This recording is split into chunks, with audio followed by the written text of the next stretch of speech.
Gracias, Emiliana. Y el presidente de México, Andrés Manuel López Obrador, aseguró que quiere ser optimista y cauto al referirse a las amenazas de Trump de aumentar los aranceles a productos mexicanos.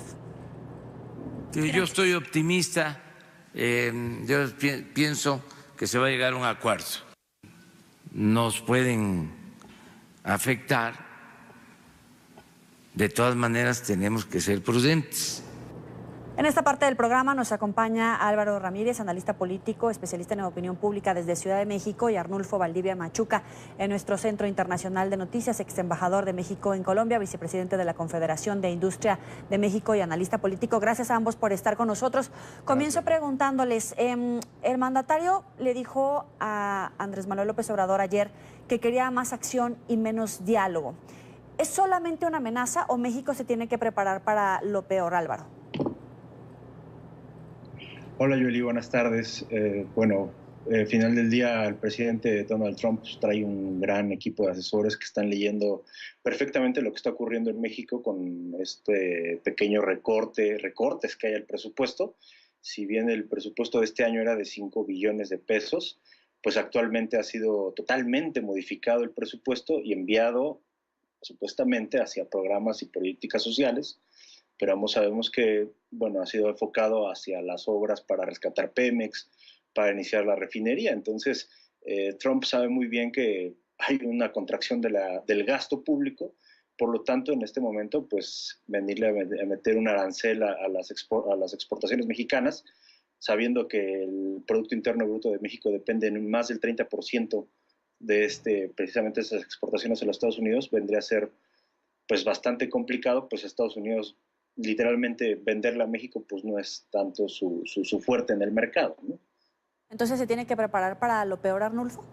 A ver, Yoli, yo creo que independientemente, yo creo que esto tiene dos dimensiones. Tiene una dimensión puramente económica, en la que el gobierno de México efectivamente tiene que estar preparado y tiene que reaccionar, porque las amenazas podrían ser reales y podrían tener un efecto, y como bien decía Álvaro, tienen una lógica basada en decisiones reales del gobierno de México.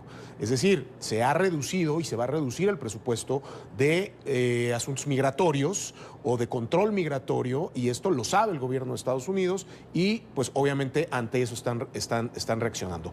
Pero también no podemos olvidar que hay un aspecto político de todo esto. O sea, Trump va a lanzar su candidatura para la reelección el día 18. Me parece bastante coincidente que el día 10 mande o hable de aranceles. Y obviamente, además, creo que también al gobierno de México, y déjame decirlo pues sin ambajes, pues es algo que le conviene, es algo que finalmente, políticamente estoy hablando, que lo pone finalmente en el reflector, y que ante unas elecciones, por ejemplo ayer, ante una semana y ante niveles de aprobación del presidente López Obrador que van para abajo, que van cayendo, pues también es un diferendo que conviene a ambos lados. Pero en términos económicos, ¿este podría ser el peor golpe que recibe la administración de López Obrador hasta el momento en estos 6 meses, Arnulfo?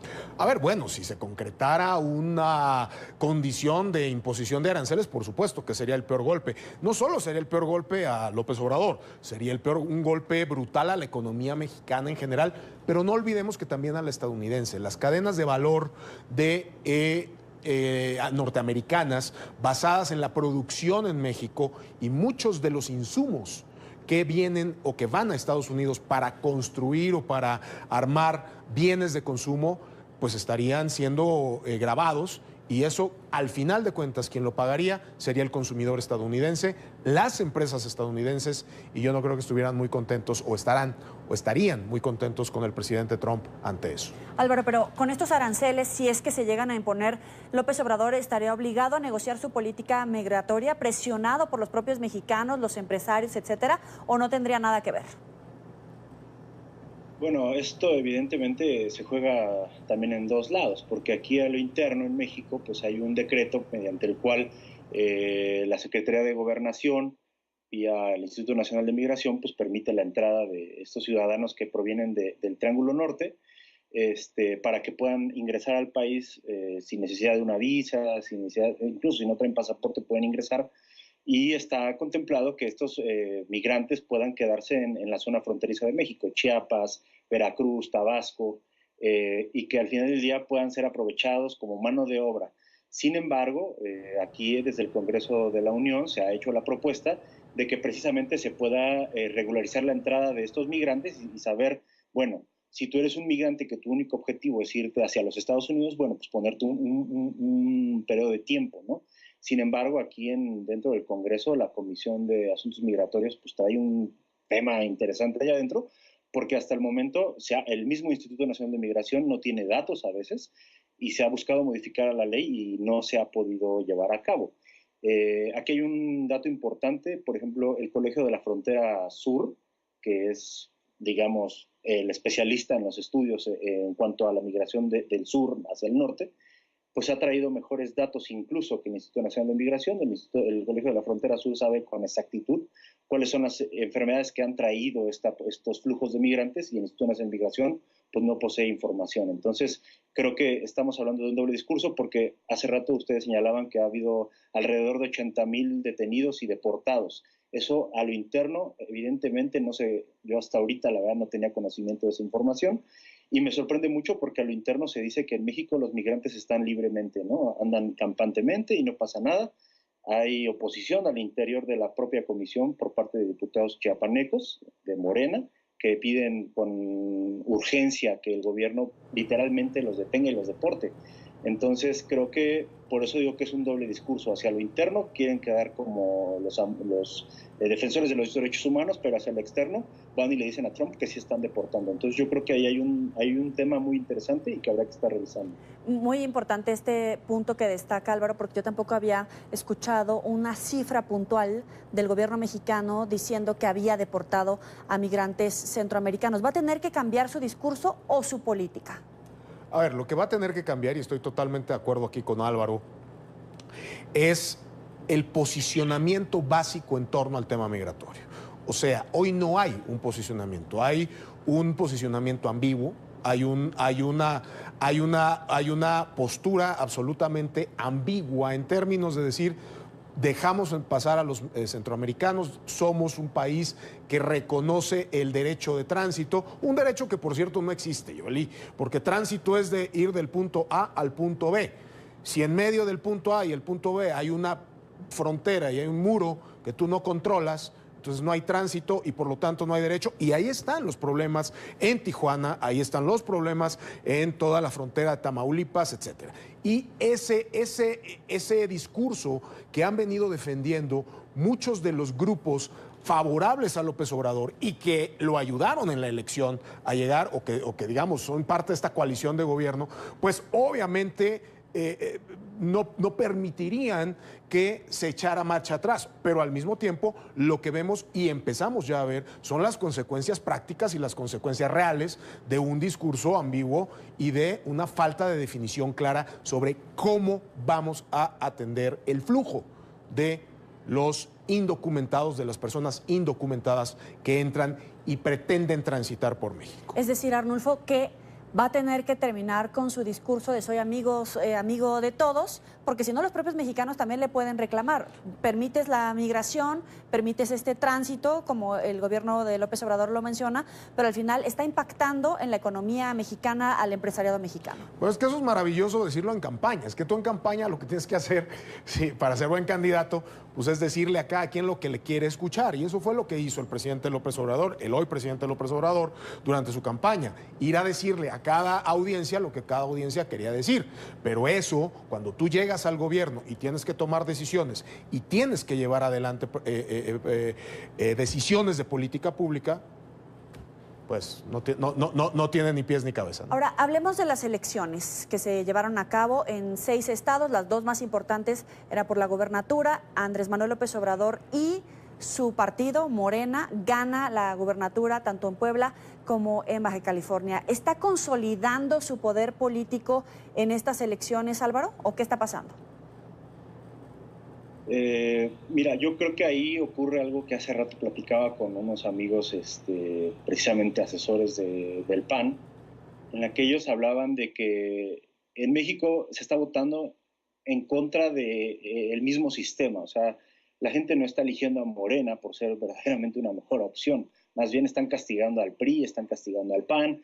Creo que eso es lo que estamos viendo. Pero ellos me decían que Baja California va a ser otra vez un referente, porque la semana pasada el Tribunal Electoral apenas sentenció que la gobernatura que se acaba de ganar el día de ayer para Baja California solo va a ser una gobernatura de 2 años, para que en el año de 2021 se pueda empatar con las elecciones federales y entonces se va nuevamente a referéndum esta elección de gobernador.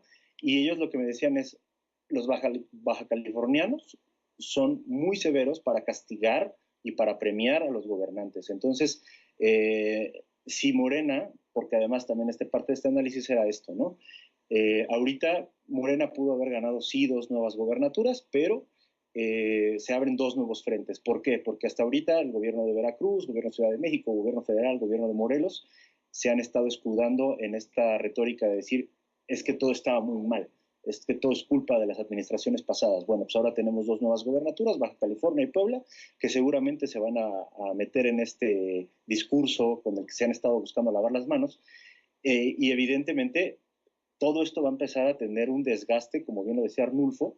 Pues sí, o sea, no hay presidente que se mantenga toda la vida con el 100% de aprobación, ¿no? Evidentemente la aprobación de Andrés Manuel va a empezar a decaer y en parte va a empezar a decaer por este tipo de gobernantes, por este tipo de municipales, presidentes municipales y congresos que van a estar dominados por Morena, sí. Y que lo hemos estado viendo. Ahorita fácil ya hay 3 legislaturas, que es Oaxaca, Estado de México y algunos de la Ciudad de México, diputados que ya han sido castigados, por así decirlo, por la Comisión de Honor y Justicia de Morena, porque han llevado a cabo actividades que están en contra de los principios de Morena. Entonces, creo que el desgaste viene por todos lados y tanto va a ser legislativa, ejecutiva y, bueno, vamos a ver qué más se le sigue sumando a esta no consolidación de la fuerza de Morena. Arnulfo. A ver, yo creo que hay que entender que en México hubo un rediseño de los espacios políticos que se habían venido tradicionalmente ocupando. Si hay lo que hay en México es una transmutación. A mí no me sorprende nada que ayer haya ganado Morena y no me sorprende nada que siga ganando Morena un buen tiempo. Porque, digo, salvo algunos espacios que mantendrá el PAN, que mantendrá el PRI seguramente, pero lo que ha pasado en México es que Morena ha ocupado ya el lugar del PRI tradicional. Es decir, Morena lo que es lo que el PRI fue originalmente, un movimiento amplio de distintas orientaciones ideológicas que viene a ocupar ese gran espectro de los votantes que el PRI fue perdiendo en la historia. Y que el PRI con su énfasis o con su ideologización hacia la derecha y con esa muy poco clara diferencia que habría entre el PRI y el PAN en los últimos 20 años, fue perdiendo esos espacios y no los va a recuperar. Entonces, hoy lo que tenemos es un Morena que se parece al PRI de los años 60 y que, como en los años 60 a nadie nos va a sorprender o nos debería sorprender que el candidato de Morena sea el que gane, como en el PRI de los años 60. El PAN regresó a su segundo lugar, histórico. El PRI se convirtió en el PRD. Al que antes pertenecía a López Obrador. Y el PRD se convirtió en el PPS o en el PSUM. O sea, lo único que ha cambiado son los nombres. Los espacios políticos están siendo ocupados, como es siempre en política, por quien se puso vivo para ocuparlos. Y en este caso, quien se puso vivo para ocuparlos fue López Obrador. López Obrador entendió que el PRI había cedido todos sus espacios en especie de experimento neoliberalista de centro derecha, y ahí están los resultados. Entonces, con esto concluyo, no nos sorprenda que en los próximos años Morena sea el PRI de los años 60 y gane automáticamente, porque además muchos de los políticos hoy del PAN, hoy del PRI, hoy del PRD, hoy del PRD, se van a ir a Morena porque Morena hoy se vuelve el único acceso seguro al poder. Pero El hecho de que el gobierno gane en todos esos espacios es sano para la democracia mexicana, porque vemos pocos funcionarios que le debatan a López Obrador, vemos un gabinete que difícilmente lo contradice o lo cuestiona. ¿Es sano para la democracia sin alternancia tampoco en los gobiernos, sin ninguna oposición puntual o algún tipo de por lo menos queja dentro de su gabinete? Álvaro, ¿es sano para la democracia? Bueno, ahí yo creo que bien lo dice Arnulfo, o sea, el problema no es que Morena vuelva a ganar, el problema es que nosotros como ciudadanos lo sigamos permitiendo, ¿no? Porque ese PRI existió gracias a nuestro voto, gracias a nuestra falta de crítica, gracias a nuestra falta de participación. Entonces, hoy ocurre exactamente lo mismo. Esto que le está pasando, ayer hubo pues un desalineamiento del 70% del voto, ¿no? Solo votó el 32% de la población en Puebla. 3 de cada 10 en todas las elecciones votaron. Eso nos habla de un hartazgo, evidentemente, pero la gente sigue sin comprender que al final del día la democracia solo es el medio, ¿no? O sea, no es el fin. Entonces, creo que si no logramos comprender que es necesario meterle contrapesos, y no porque queramos verlos pelear, sino porque simplemente necesitamos que haya ese choque de ideas, ¿no? Que haya esta presentación de nuevos enfoques, como también decía Arnulfo, pues estamos viendo un neoliberalismo más. O sea, al final del día la propia embajadora Bárcenas también comentó que no queremos casi que se nos acabe el libre mercado con los Estados Unidos. Bueno, pues entonces no hay un cambio en el discurso, nada más en la forma. Hay un gran recorte al gasto social porque no se está llevando a otros lados. Y entonces creo que efectivamente pues la gente tiene que darse cuenta de eso, pero tampoco hay otras ofertas. Estamos como un poco lo que pasa con la democracia chilena, donde tenemos al neoliberalismo implantado y solo hay gobernantes neoliberales de derecha y neoliberales de izquierda, pero el régimen no cambia. Entonces creo que México ya está en ese punto donde podemos elegir un PRI, un PAN, un Morena, neoliberales. Pero no hay ningún riesgo para la democracia si está tan alineado el poder con una sola persona y la falta de crítica. A ver, yo creo que simplemente hay que remontarnos a la historia. Y hemos visto que efectivamente fue la falta de democracia y ese PRI aplastante, esa maquinaria, esa aplanadora priista de los años 40, 50, 60, 70, 80, lo que llevó a los excesos y lo que llevó a una serie de decisiones irrazonadas que hoy estamos viendo otra vez con López Obrador. O sea, se inició ayer la construcción de una refinería que no tiene ningún sentido económico, ni ningún sentido técnico, ni ningún sentido lógico. Sí. Se canceló la construcción de un aeropuerto que está haciendo más cara cancelarlo que continuarlo, terminarlo, y se está proponiendo la construcción de 2 monstruos ahí aeroportuarios que no van a servir para nada y que no van a resolver el problema. Es decir, podría yo seguir narrando muchas de las cosas. Y evidentemente la inseguridad está peor que nunca. Tuvimos el peor inicio de sexenio, el peor inicio de año de la historia de México en temas de asesinatos. Y sin embargo ayer arrasa Morena. O sea, sí es un tema preocupante y es un tema también, bien se decía aquí, bien lo decía Álvaro, que ante la falta de opciones reales, porque los 2 partidos, digamos, que le podrían competir a Morena, que es el PAN, que más o menos da alguna batalla, y el PRI, que está totalmente aniquilado, pues sí, no hay opciones. Se nos acabó el tiempo, se nos quedan muchos temas en el tintero, pero tengo que despedirlos. Es Álvaro Ramírez, analista político, especialista en opinión pública desde la Ciudad de México, y Arnulfo Valdivia Machuca, ex embajador de México en Colombia, vicepresidente de la Confederación de Industria de México y analista político. Gracias a ambos por estar con nosotros. Gracias, Yoli. Gracias, Yoli.